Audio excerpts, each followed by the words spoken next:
गोंदिया शहरातील विविध मागण्यांना घेऊन शिवसेना उद्धव बाळासाहेब ठाकरे गटाच्या वतीने आज नगर परिषदेवर मोर्चा काढण्यात आलाय।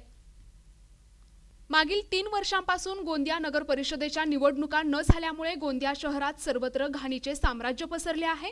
त्यामुळे आरोग्य व्यवस्थेचा प्रश्न निर्माण झालाय। तर दुसरीकडे नगर परिषदेकडून आरोग्य आणि शिक्षण तसेच स्वच्छता कर आकारला जातोय।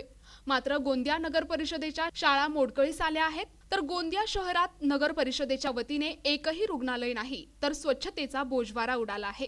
मग टॅक्स का घेता असा प्रश्न आंदोलकांनी उपस्थित केलाय। तर दुसरीकडे गोंदिया शहरात भुयारी गटार योजनेचे काम सुरू झाले आहेत।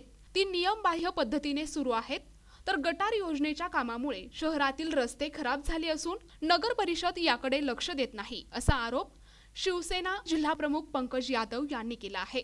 तर गेल्या 3 वर्षांपासून गोंदिया नगर परिषदेत प्रशासक राज असल्यामुळे नगर परिषद याकडे लक्ष देत नाही। त्यामुळे येत्या 8 दिवसात जर आमच्या मागण्या मान्य झाल्या नाही तर यापेक्षा तीव्र आंदोलन करू असा इशारा शिवसेनेच्या वतीने देण्यात आलाय।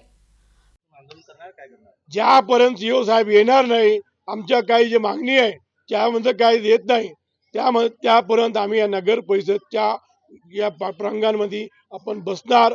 आमच्या जनताची मागणी आहे, आमच्या कोणत्या स्वतःची मागणी नाही आहे। आणि जनता ज्याच्या टॅक्स पाठवतात त्याची मागणी आहे। आम्हाला पट्टे नाही मिळत। आम्हाला शाळा जी आहे, नगर परिषद शाळा आहे ते बंद झालेली आहे। आमच्या गरीब लोकांच्या पहा, गरीब लोक आहे, असं आणखीन शहरामध्ये राहणारे सगळे लोक आहे, त्या लोकांना आपल्या बाळाला शिक्षण देण्यासाठी डॉक्टर बाबासाहेबांनी जे आम्हाला उद्देश दिलेला आहे, शिक्षण भागिनीच्या दूध आहे। पण आज प्रशासन आमचे मुलाबाळाला नगर परिषदच्या टॅक्स आम्हाला घेत आहे, पण आमची स्कूल बंद आहे। त्याच्या आपल्या भविष्यासाठी, त्या लोकांच्या मुलाबाळाच्या भविष्यासाठी आम्ही बसणार। आमची आणखी 19 मागे आहे, त्या 19 मागेची पूर्ण आम्ही जानकारी देऊ। ज्यापर्यंत सीओ साहेब येत नाही त्यापर्यंत आम्ही जाऊ नाही। प्रतिनिधी राधाकिशन चुटे, NTV न्यूज मराठी, गोंदिया।